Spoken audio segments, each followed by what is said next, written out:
Welcome to Yin Yoga. This is an evening yin, so I focus mostly on things that are relaxing and calming. We are in a period of time seasonally. I like to practice seasonally. So we're in that period of time where we're transitioning away from spring and into summer, but leaning a little more heavily into the summertime end of things. Now, the early part of summer emphasizes the lung meridians, which run down the thumb or index finger, maybe the index finger. I can't remember which one's the thumb and which one's the large intestine. They're paired together, which is interesting that it's our pincher fingers here that are those. But they are,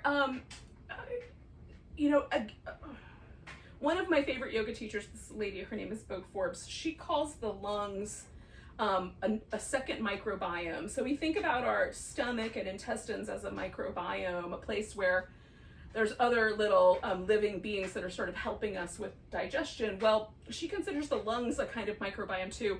I'm still wrapping my head around the full extent of that, but I think it's an interesting notion that, especially if we're working with the poses and the area, so the area of the body that will kind of add to our yin tonight, that will make it a little kind of lean into the lungs, is a little bit of an opening for this kind of upper shoulder, upper back, kind of broadening through the chest. So we'll add a little bit of back bending. So with that in mind, we're gonna start in a supported fish pose, and there's a variety of ways to do this. So I have a pillow that's about, 4 inches or so tall.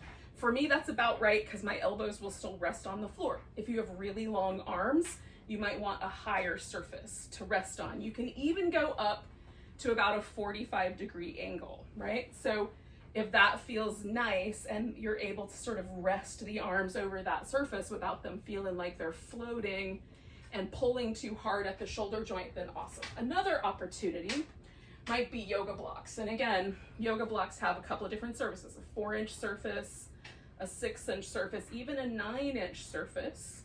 So if you were to prop yourself up on these blocks, whether you go, I like to put them wider so both my shoulder blades fit on the surface of the block, but some people go right down the middle, so one shoulder blade rests on either side and you sort of are supported by your spinal column. So you can experiment with that. The head in the fish pose normally leans back, but that for a little bit of time feels good to me, but for a long time doesn't. So you might want a second block for head support if you're using blocks.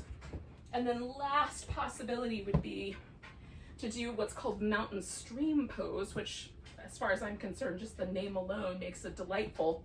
But then you'll take a blanket, roll it up, and then that goes crossways so that your upper shoulder and your head rest on the floor. This goes about right in the center of the back, just around the bottom of the shoulder blades, and then you might put a pillow under your knees. So your body is kind of draped over the props like water. And that's the one that I'm gonna use for tonight. I'm gonna do a mountain stream pose, I've decided, now that I've explained them all. Gave myself time to pick. But you can do any of the above, supported fish or mountain stream. Both are related. Whether you're the fish or the water is up to you. Oh. Now for me, what's important about any of this is that the one thing about mountain stream is I can sort of emphasize, if I wanted to, that fishiness of having the head drop back. But for me, just finding the resting point, and sometimes I will use a little bun, finding the resting point so my chin is level feels better to me long term. The arms can go down by the sides or more out to the side as it feels appropriate to you. And then we're going to relax the whole shoulder girdle. So the shoulders, if we can, get the shoulder blades themselves to kind of roll into a neutral position so that it feels like the shoulder blades are as neutral as possible and everything else is sort of being held up around that.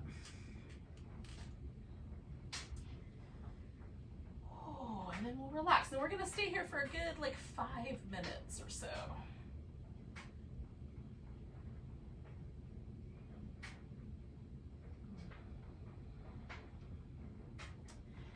lean a little more into a restorative approach to this, in that I relax every muscle of my body and I am not going for a huge amount of sensation. There is a sensation here for me, a sensation of the chest opening.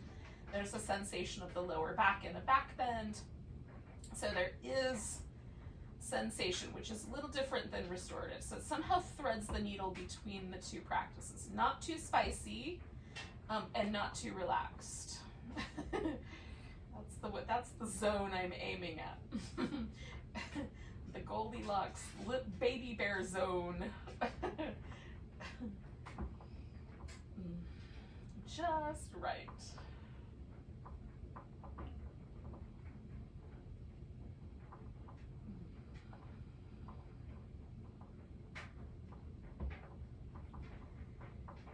Of course, the way that we interact with our physical lungs is through the breath. And so you might add like a little tiny holding of the breath at the tippy top of the inhale. Just sort of feeling that slight fullness, that sense of the rib cage being completely expanded, the diaphragm completely kind of held in suspension at its, optimal point. And then as you release on the exhale, just let everything be really soft. Let the exhale come out on its own without any force or any over attention to the exhale. Just let it happen. For me, the main thing is just all of my attention is just on that little peak of the inhale right at that top.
Friends. So we're going to take about 3 more breaths and then we'll let ourselves come out of the shape. And take your time coming out of the shape.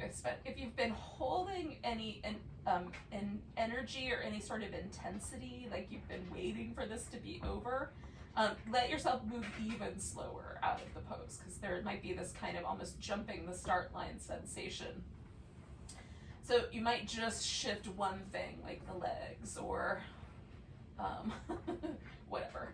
We're gonna wind up back on our back. So as gently as you can sort of disengage yourself from the pose, do. And then notice the afterglow, the after effect. Now, one of the kind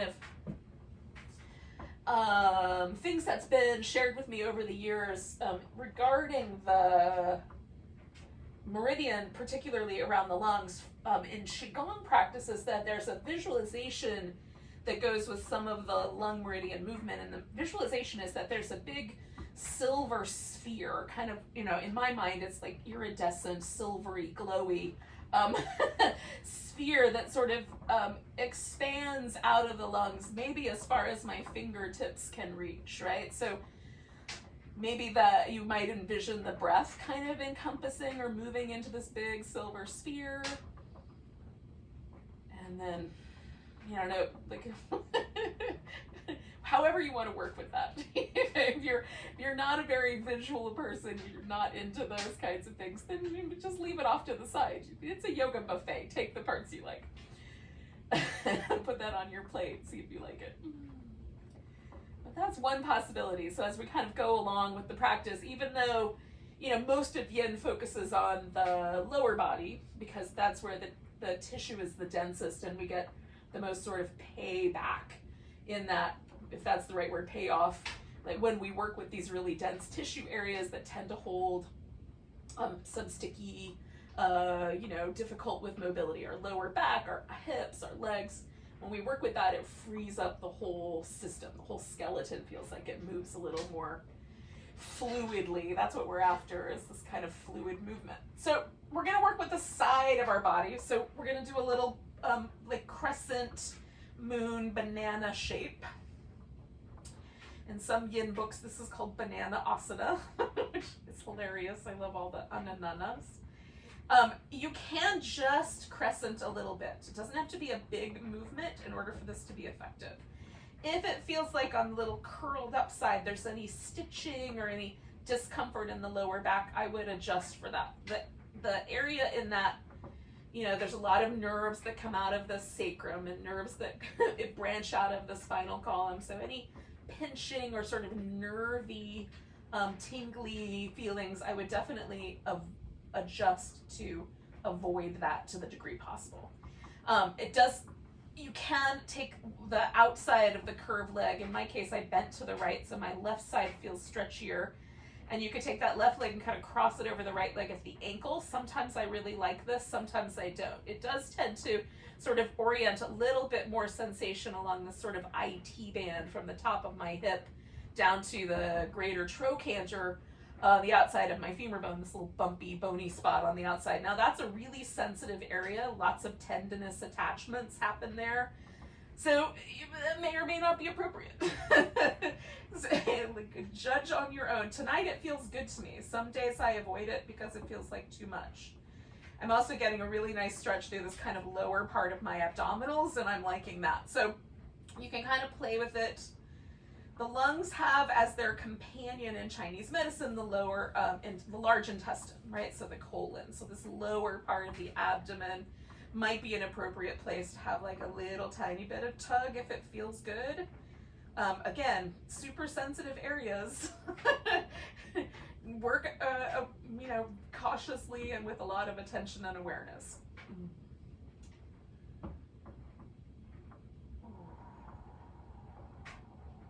What's interesting to me about the companioning of those two, because initially when I learned that little piece of data, my brain went, like, under what circumstances are the lungs and the large intestine coordinated or in any way connected to each other? But if you consider that both are sort of the area that interacts with the outside world in the way of releasing the waste products that the body has produced. So large intestine clearly is releasing whatever portion of what we've eaten to fuel our body is not needed or is superfluous in whatever way. The lungs, of course, release the gas that the metabolic processes of our body create in order to do their thing. So we're releasing waste products at either end of the spectrum.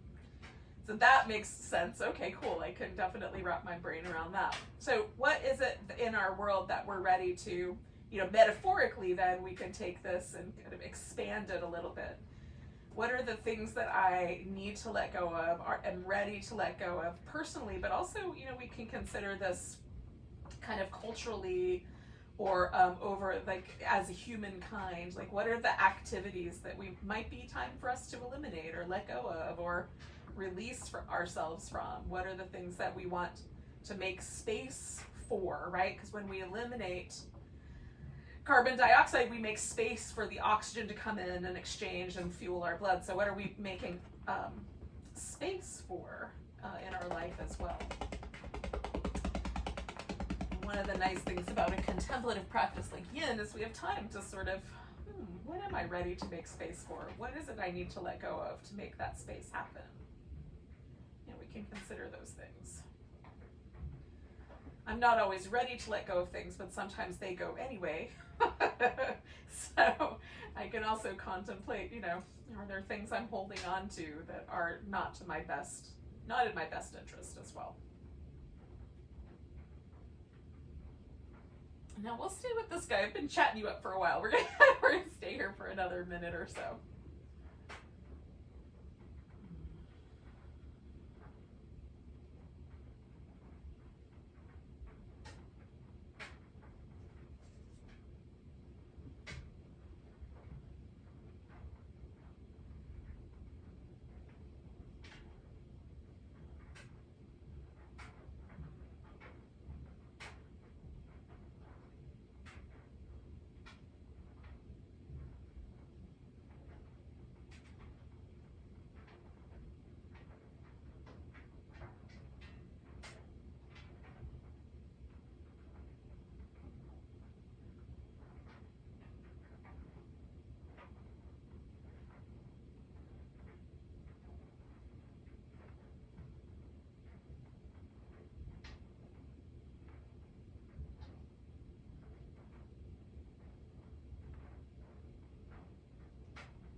Let's do a couple more, like 3 more breaths here.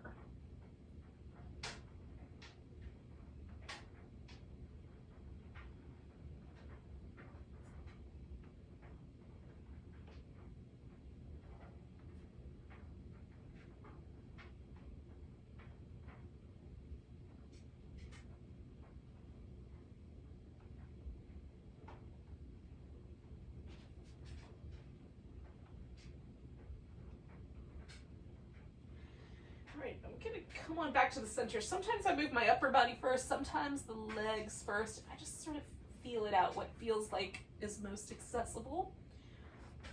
It feels the gentlest. Because I had one leg crossed over the other, it felt more gentle to move my upper body first. But now that I'm here and I'm ostensibly back to the center, I'm just noticing how the side that was on the stretchy end of the spectrum there feels longer now, feels a little different.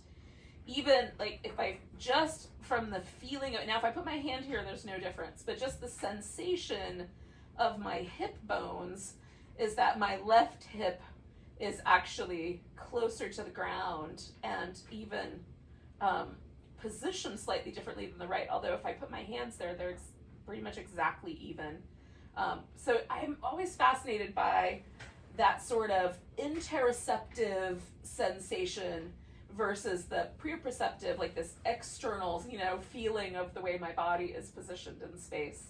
There sometimes with yoga practice is a little bit of a dichotomy there that I find really interesting.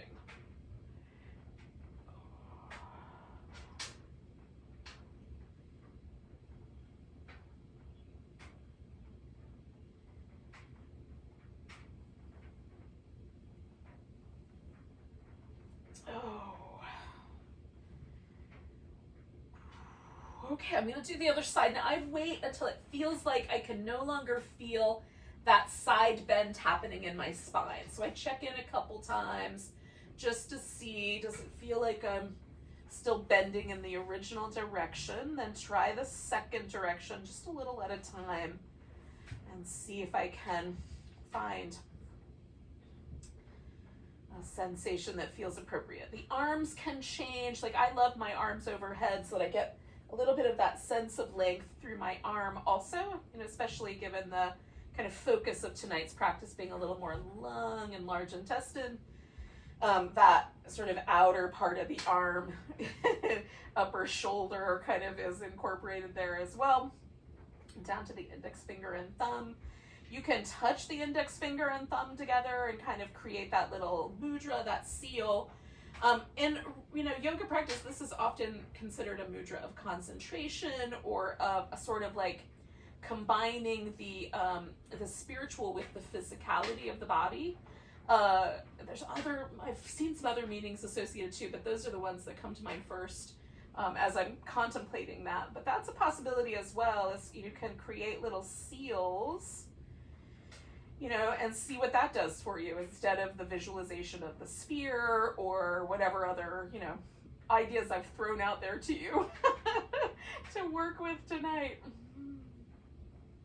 Again, a yoga buffet. Take the parts that you think are good for you, put them on your plate, and leave the rest for another day.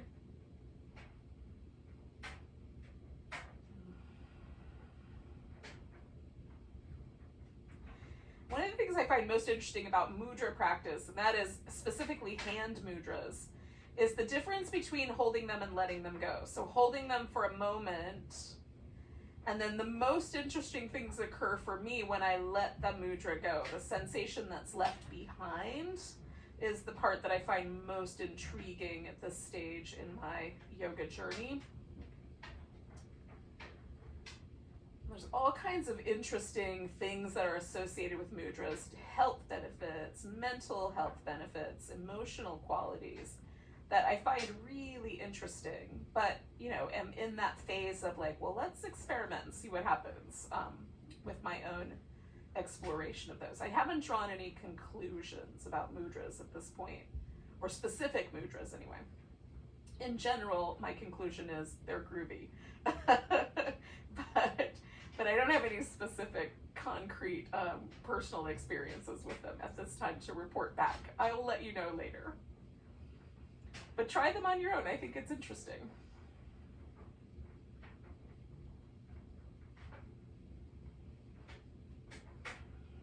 I'll stay for about another minute or so.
Yogis, we'll take a nice big breath. Let it go with an ah. And then as you're ready, slowly disengage from that banana / crescent moon pose, however you want to think about it. I like both images. I'm a huge fan of bananas and lunarly inclined. We're just about at a new moon, so it's a crescent moon phase, right? We're in that last few days. New moon is early on Monday morning, I think. Maybe Sunday night, depending on what your time zone is. Oh.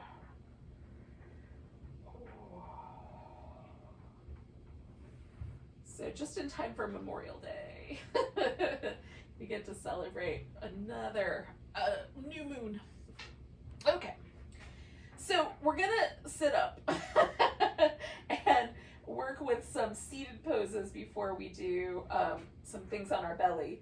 So for the moment, like if you need a few more moments to do some movement, you could do any kind of movement you like, whether like just lying down, or you want to do some cat-cows or a little downward dog or anything like that before you sit down. You're welcome to do that. We'll take about a minute or so to add some movement. I'm gonna do some little seated cat-cows because that sounds delicious.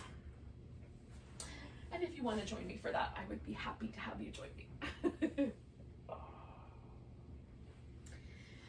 I have been into these for the last few months, like just oh, I don't, for a while, it took a while for me to fall in love with this particular version of the little tuck and tilt of the pelvis, but I'm kind of in love with it right now. That might change. It usually does. My practice has very seasonal, it has a seasonality to it.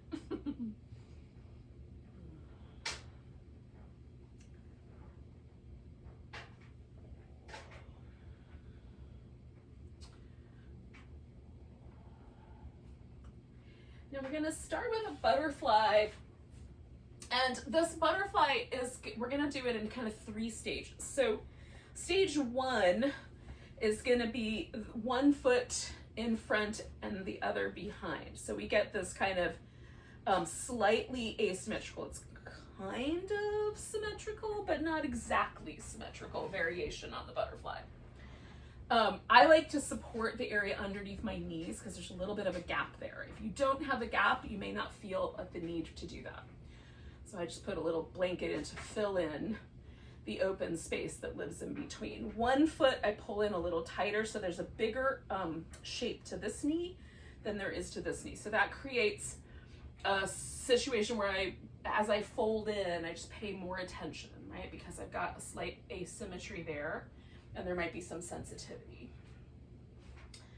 I also sometimes really appreciate armrests or even like creating a little Stonehenge out of some pillows and stuff so I can lean into it. So we're gonna do this for 2 minutes, then we're gonna do the middle for 2 minutes, then the other side for 2, and then we'll come back to the middle. So it's gonna be a long butterfly. So if this gets tedious on your lower back, you can do part of this pose just sitting upright rather than leaning forward.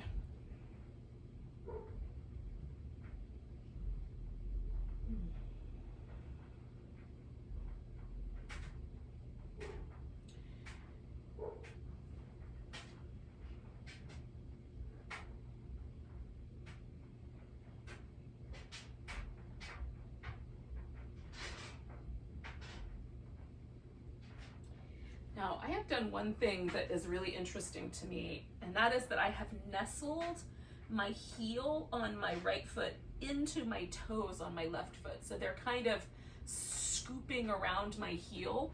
That's not necessary, but I'm into it. So I'm sharing that with you in case you want to try that out and see if that has any kind of interesting impact for you too. Most of the meridians that work in this inner area of the legs also interact with the toes and the sole of the foot right there at the kind of ball of the foot area. So it might be just another little layer of sensation to add in as we go along here.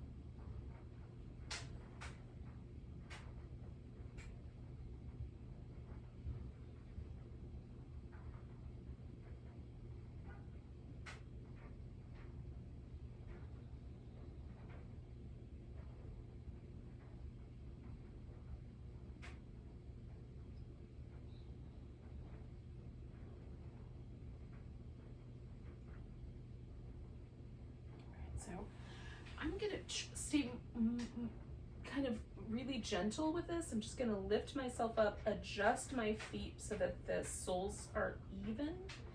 And for this first round, I'm gonna pull them into the tighter spot. For the second round, I'm gonna push them out to the wider spot and just see if I notice a difference.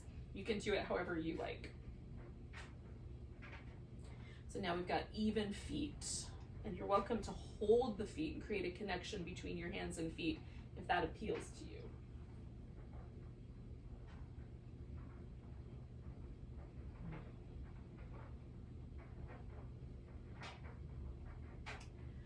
I'm being extra cautious again, just extra attentive to any tension I'm holding in the jaw, the back of my tongue, the throat, trying to keep all of that nice and receptive and relaxed.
Take a nice big breath.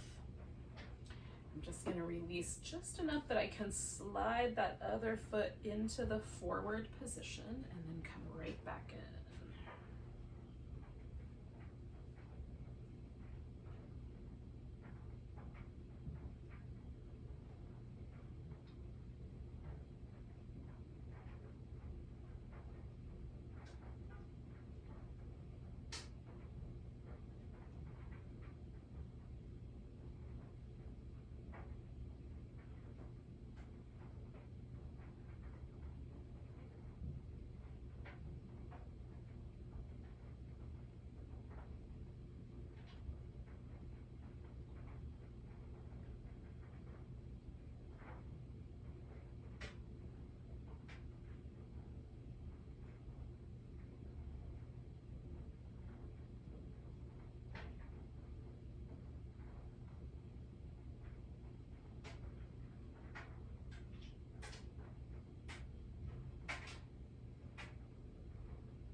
Check in and notice if there is like any distinctions for this last little bit of time that we're holding this slightly asymmetrical compared to the first round that we did.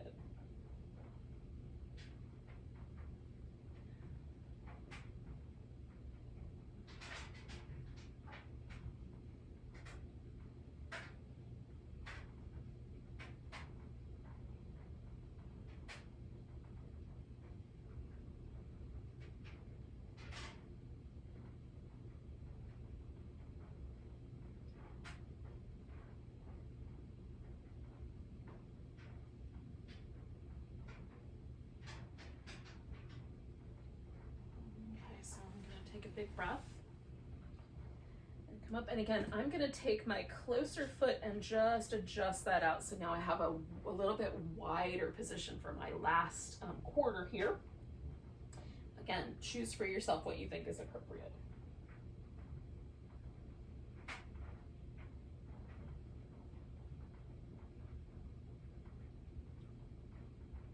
Sometimes the super wide version where the feet are quite forward in butterfly is referred to as the star pose, and it might be interesting to sort of see if there's any qualities to it that maybe you really think might have given it that name.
take a big breath. But go with an exhale, like, And then as you're ready, just sort of re-establish an upright position if you have not done that. I've been, in this nice rounded back position, so I'm taking my time.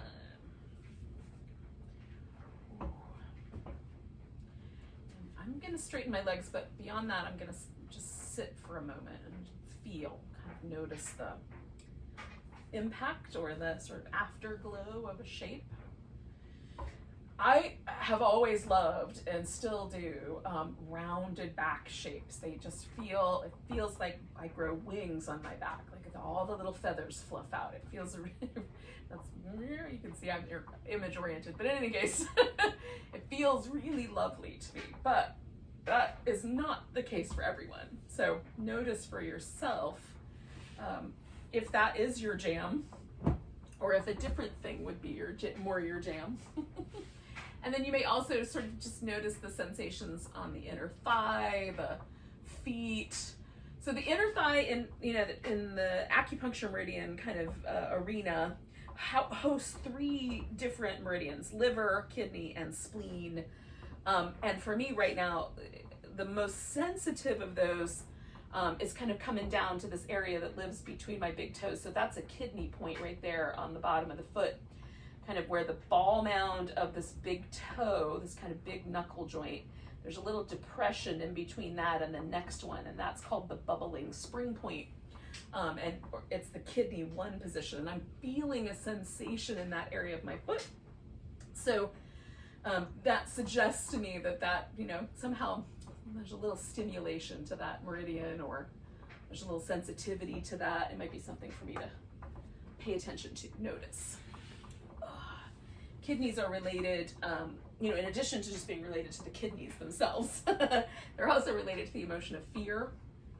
And there's probably been a little bit of that lately, in general for me, in general in the world as well. Ugh. So, there it is. Maybe that's it.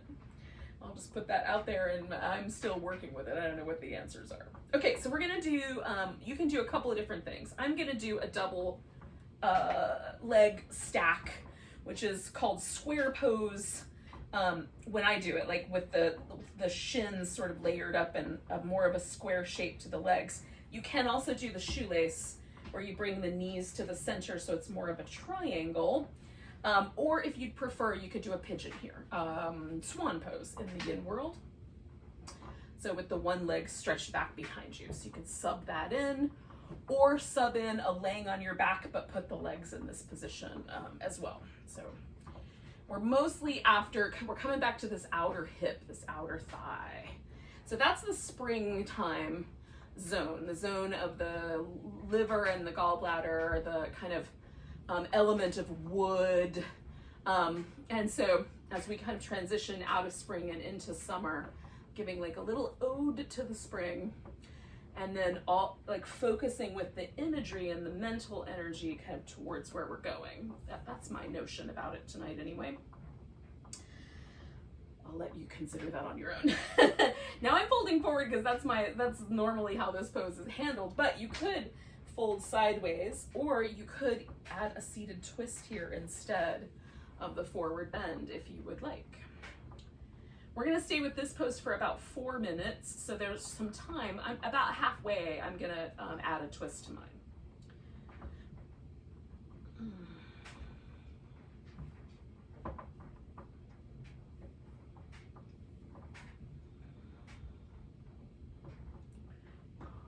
Now, if you're doing the regular swan/pigeon pose, you can add a twist to that as well.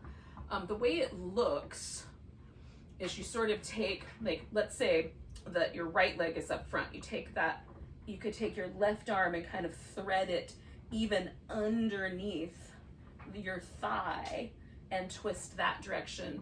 Or you can turn into the open side and sort of lay your arm kind of in relationship to your shin. So you can sort of play with, like, does one of those feel better? Depending on how your hips orient in that pose, it will, one side might feel better for some people and the other for other people. which is true of all yoga poses really, so here we are.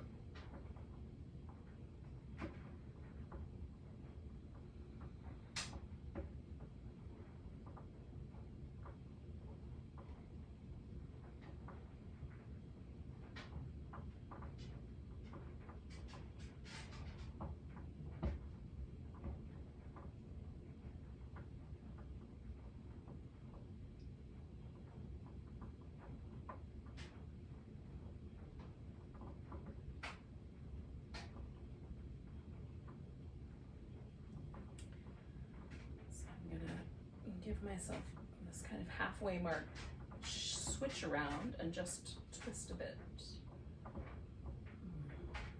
My little Tyrannosaurus Rex arms need a need a block.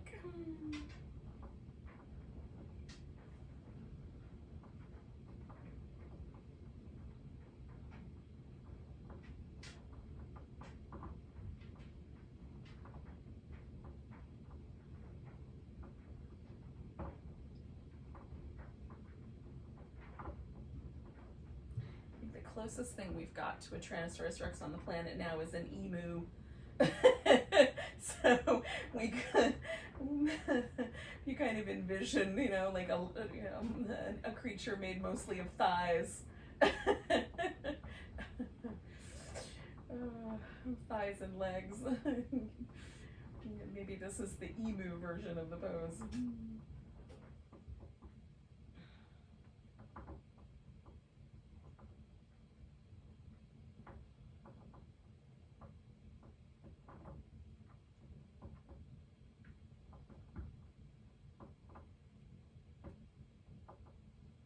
And stay for about another minute, friends.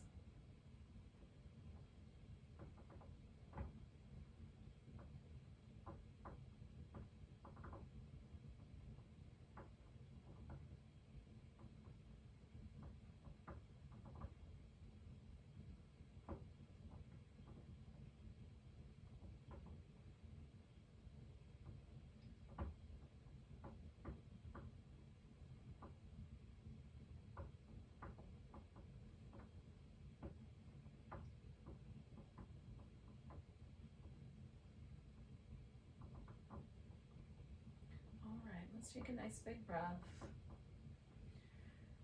And as I exhale, I'm just gonna unwind my shape because for me that's fairly easy. I'm gonna lean back and release the legs. If you're doing a swan, you might bring that leg, you know, back around to the front here. Or you could roll onto your back. However you want to transition is fine with me. If you're already on your back, you might just stay put. Let's do the other side. Again, just trying to tune in. For me, the most interesting spot of anything, a mudra, a pose, is what happens when it's over. Like, what is the sort of cascading interoceptive sensation spectrum array? Can I get really tuned into the really subtle qualities there? Which is really interesting because I had my head turned in the twist. There's really interesting, like, different sensation in my right upper part of my lip, or left upper part of my lip compared to the right. The right part of my lip just feels like it's really tiny, and my left upper lip feels like it's all like I had a bee sting or a collagen injection. It's fluffy. It feels fluffy. I've never had a collagen injection, incidentally. I really don't know what that would feel like. I assume it's like getting stung by a bee. That I have experienced. All right, so we're gonna do the other leg up on top, or your other side of your swan. Oops, that's the same side. This is the other side. Whatever that may be, whatever you did, other side of your shoelace or cow face, however you want to consider that pose. It's both. And neither. We'll see if my other lip starts to feel floofy later.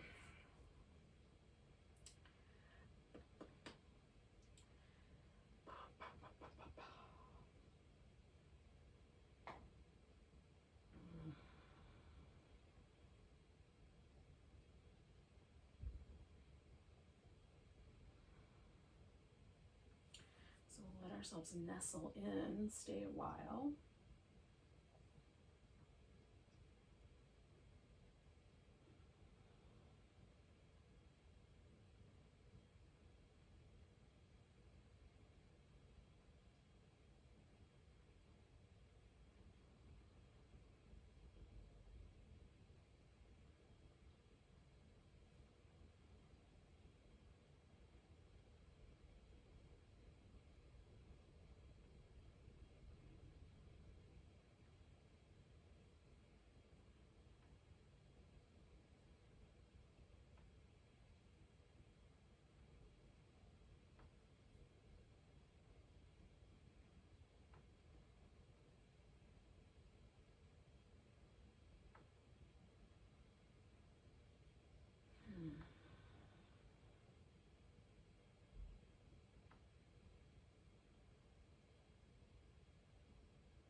So just popped into my head. The bubbling spring point, just as a kind of reference back to that, is also in Qigong and Chinese, I call it Chinese yoga, but in that sort of energy body contemplation, the bubbling spring point is also the point on our feet where we absorb the chi of the earth, right? So we connect to the earth through that little spot on our foot.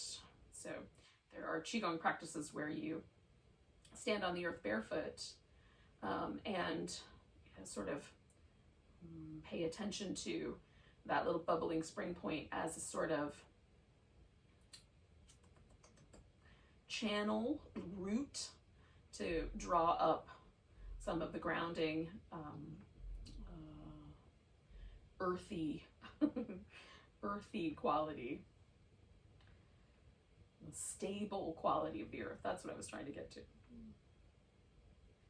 All right, so we're about halfway, so I'm going to add my twist in, and that is not to say that you have to do whatever you did last time. You can do with this, you know, something similar but on your other side,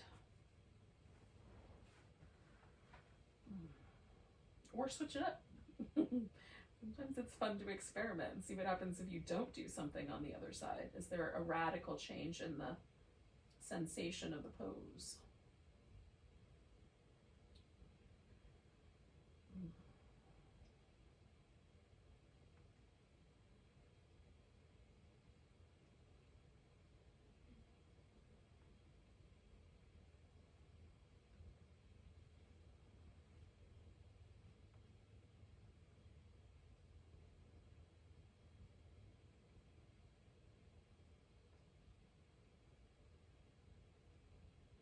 Stay for about another minute.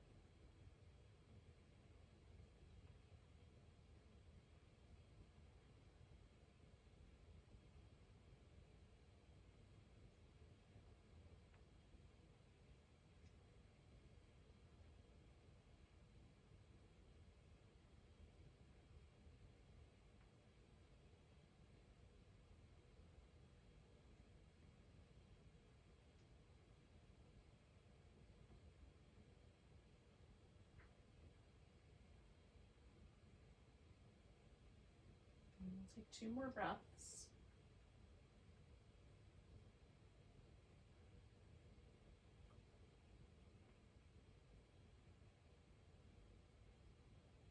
And then we're going to unwind the pose, whatever that means to you.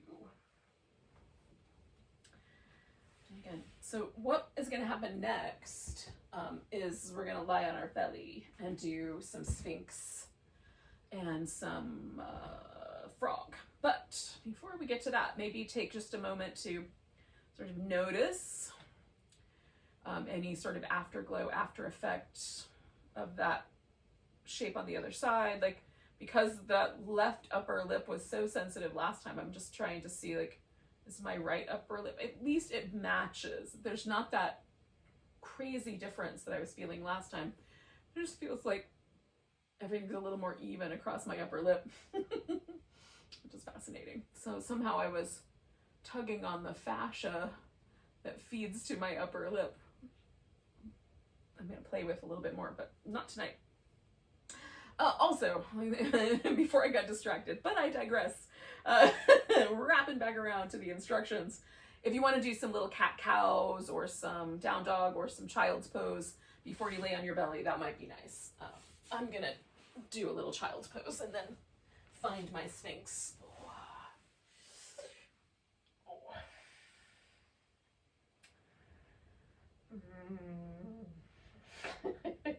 This has not always been a pose that I've loved. I have, in fact, had a rather adversarial relationship with this pose over the years. But lately, it's felt like it's the only pose I want to do once I'm in it. Getting into it is not always, like it takes me, I have to convince myself that's a good idea. But once in, feels really delightful. So if you want to stay longer, you can. Once you're ready, you're going to come into some variation of the Sphinx. So the first option is the crocodile, where you cross the elbow, like cross the forearms, and maybe rest your chin or your forehead on those arms. You can build up a little bit, put a blanket under your elbows so that you're a little bit higher into a back bend. The Sphinx is propped up on the elbows, and for me, the best way to position the elbow is a little bit forward. So here's my shoulder, and my elbow is a little forward of that, and a little closer in than the shoulders are wide. That gives me the most relaxed sensation in my shoulders. If I bring my elbows in, feels like my shoulders want to collapse in around my ears. If I take them out too far, there's tension right in between my shoulder blades, and too far forward makes it feel like the whole thing is going to collapse. So just sort of finding that sweet spot. And then the alternate option, of course, is a seal, where you prop up on your hands. So that's up to you. We're going to stay here for 2 minutes, and then we'll add our frogs in.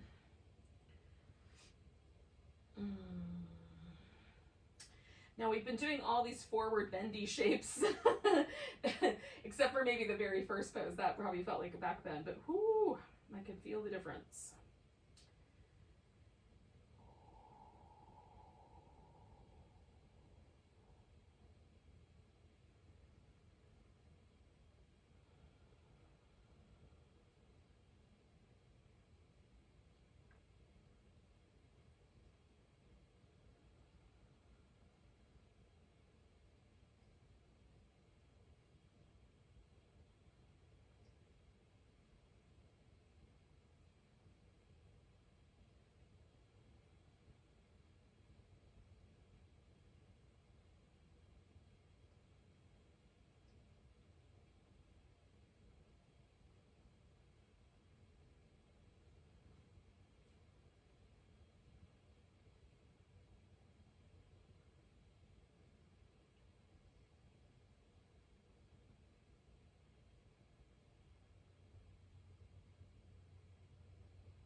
Now, we'll do about 3 more breaths, and then we're going to transition. Now, again, one leg is going to come over behind us like a little scorpion tail.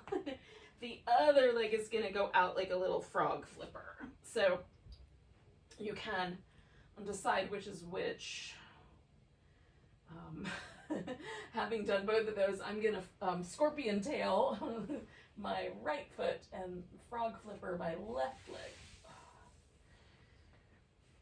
But you can decide for yourself if you want to go a different direction.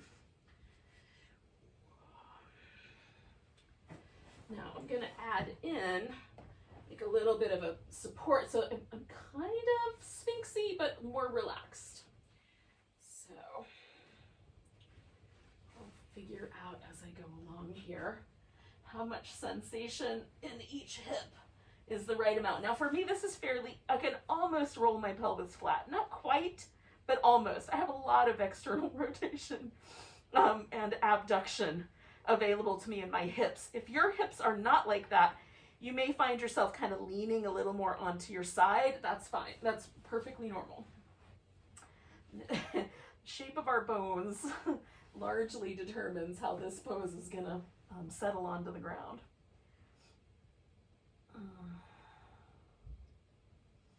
And I love this pose for primarily for its, for me, this is, at least on this frog side, is a subtle pose. The full frog, where both legs are in this straddled flipper out position, is quite intense. The half version is really lovely and gentle, and yet when I'm done, quite impactful. Adding the scorpion tail leg to it is a little more spicy. Hence the reason I'm now calling it frog and scorpion frog. I bet you there's a critter on the planet that somehow is like a spicy frog. I just am not familiar with it. There's probably some South American rainforest frog that's a formidable creature on its own right. Oh. Poison dart frog pose, something like that. That feels a little, I don't know, we'll see. We'll play with the name, y'all. Let me know what you think. You can comment on that in whatever way you think is right.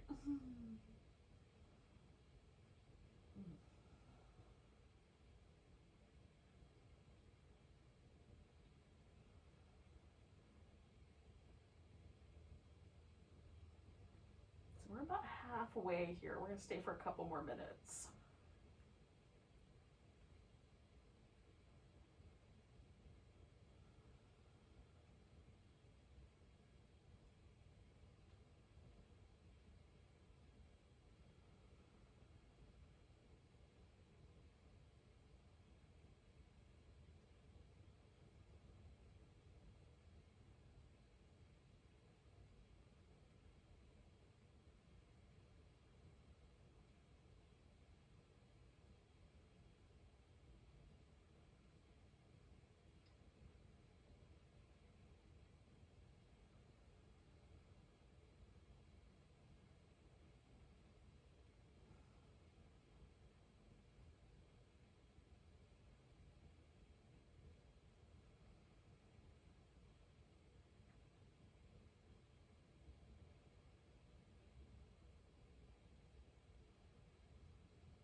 Take a big breath. Now, for me, the leg that's most under pressure is the scorpion one, so I'm going to let that one go first. But for you, if the other one is more spicy, let that one go first.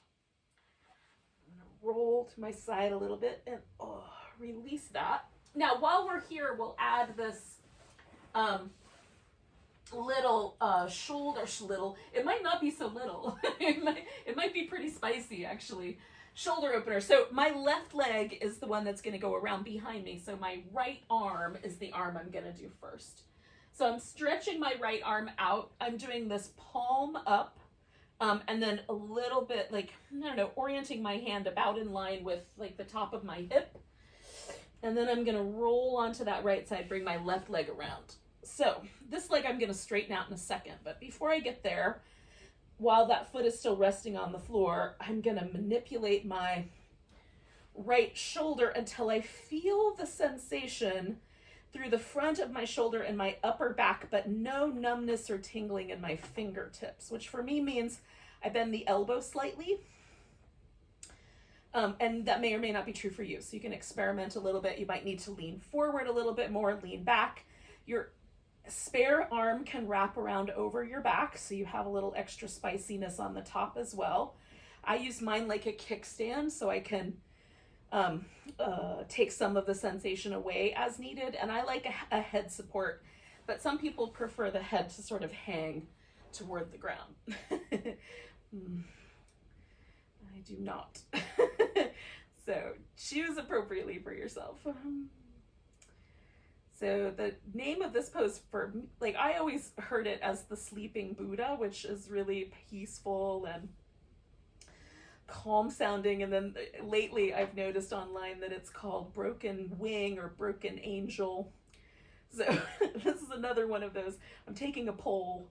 You guys tell me what you think it should be called. My vote is for sleeping Buddha. I like that one. But it might feel like the other. It's hard to know. So we'll stay with this guy for about another minute. It's a little shorter pose. The tissue in the shoulder, the connective tissue, particularly the fascia that lives right under the skin, and then the fascia that sort of surrounds each of the muscles and connects everything together, in that, kind of creates a little matrix all around the whole shoulder, is a little bit thinner than the tissue that separates the hips. There's fewer layers to it, a little bit different alignment to it. So the theory is that we're going on is that with the upper body, yin focuses more on the lower body because that's that denser tissue. With the upper body, maybe we don't need as much time. So you can experiment with that as well and see if that's true for you. So we'll do 2 more breaths here.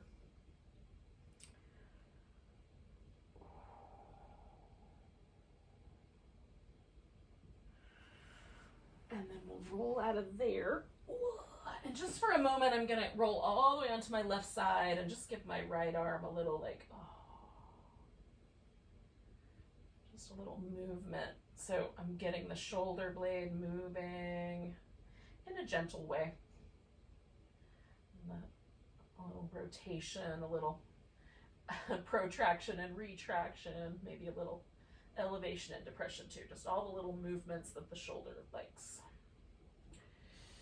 Okay, now I'm going to, while I'm here, set myself up for my poison dart frog by putting the strap around my left foot and then taking my right leg into that little frog flipper shape.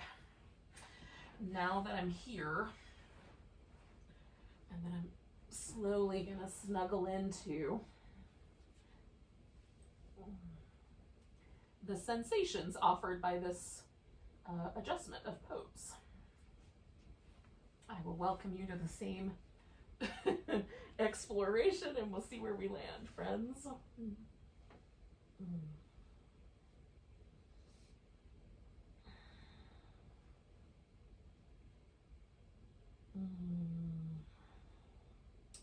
Now, what's interesting for me is normally my right leg is spicier, but tonight my left leg is spicier. So that's a relatively new development and interesting. For you, maybe everything is as you expect, but give yourself a chance to sort of just meet the pose wherever it is. Maybe there are some subtle differences.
You're a little bit over the halfway mark, just sort of noticing where you are as we kind of ease towards that last minute here.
Okay, we're going to take 2 more breaths.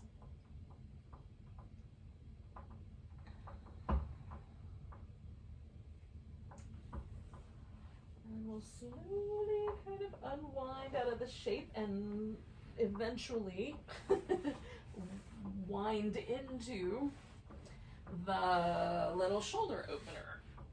Oh. The sleeping Buddha.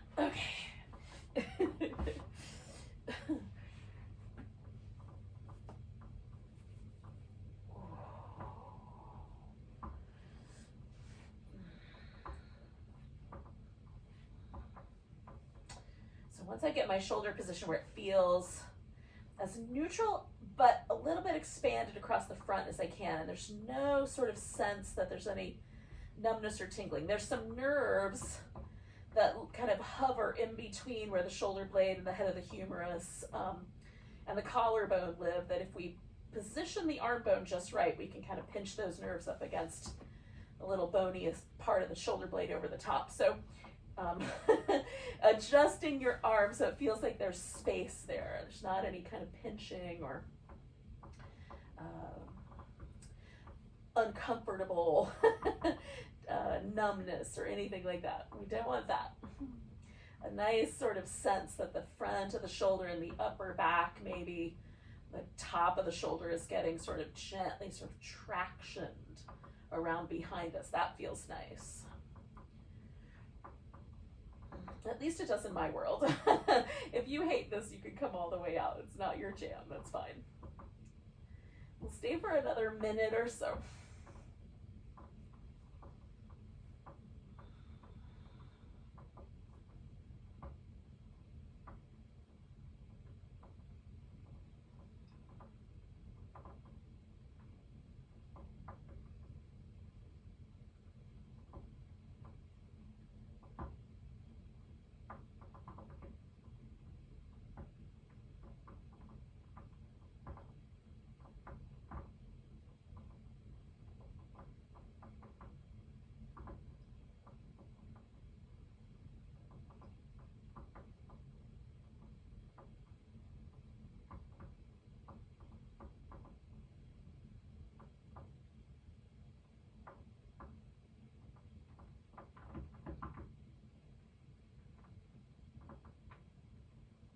Let's do 3 more breaths.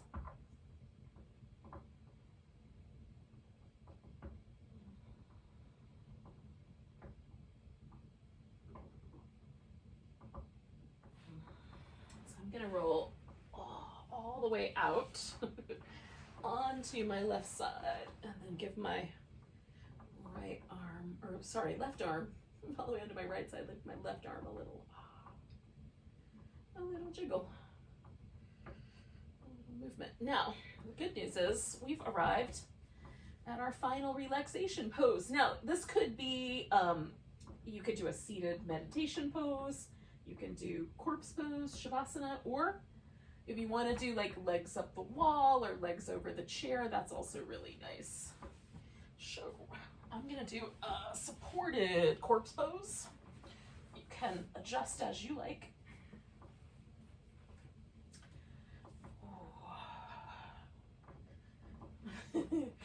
And because we did that shoulder opener last, often I do it nearer the beginning of the practice. So what I thought would be interesting tonight, especially with either a meditation or a, either seated position or the lying down position, is to position the arms in such a way that the shoulders are as neutral as we can get them. So I'm keeping my arms like kind of in that, like right where they drop off spot. I'm not holding them there, but just positioning them in the most natural way so that my shoulders are as close to like mountain pose shoulders as I can get given the circumstances. And then just let go there and see what happens. There's all kinds of metaphors with how we hold tension, and like the image of Atlas holding the world on his shoulders. We tend to carry a lot of our life responsibility tension in this upper back shoulder area, the area where the lungs and the large intestines find their meridian, right, pathways.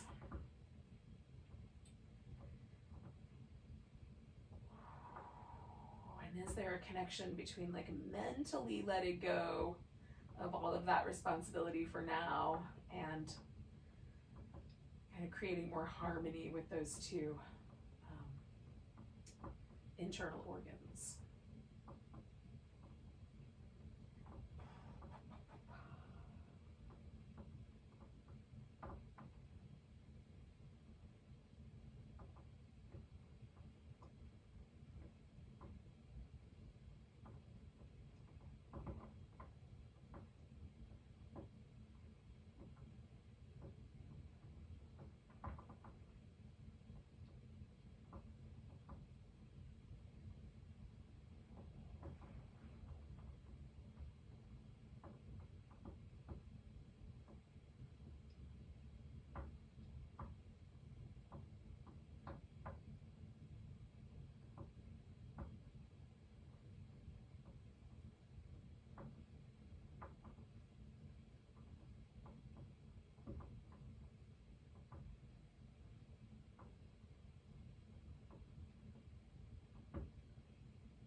Wherever you find yourself, just take a moment and notice your breath again.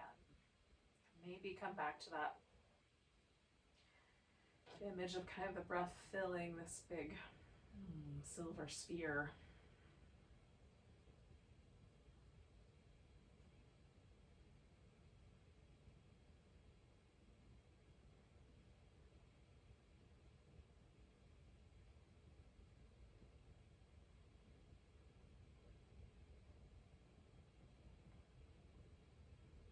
Give yourself a nice big inhale, big sigh. And then if you aren't already there, bring yourself to a seated position.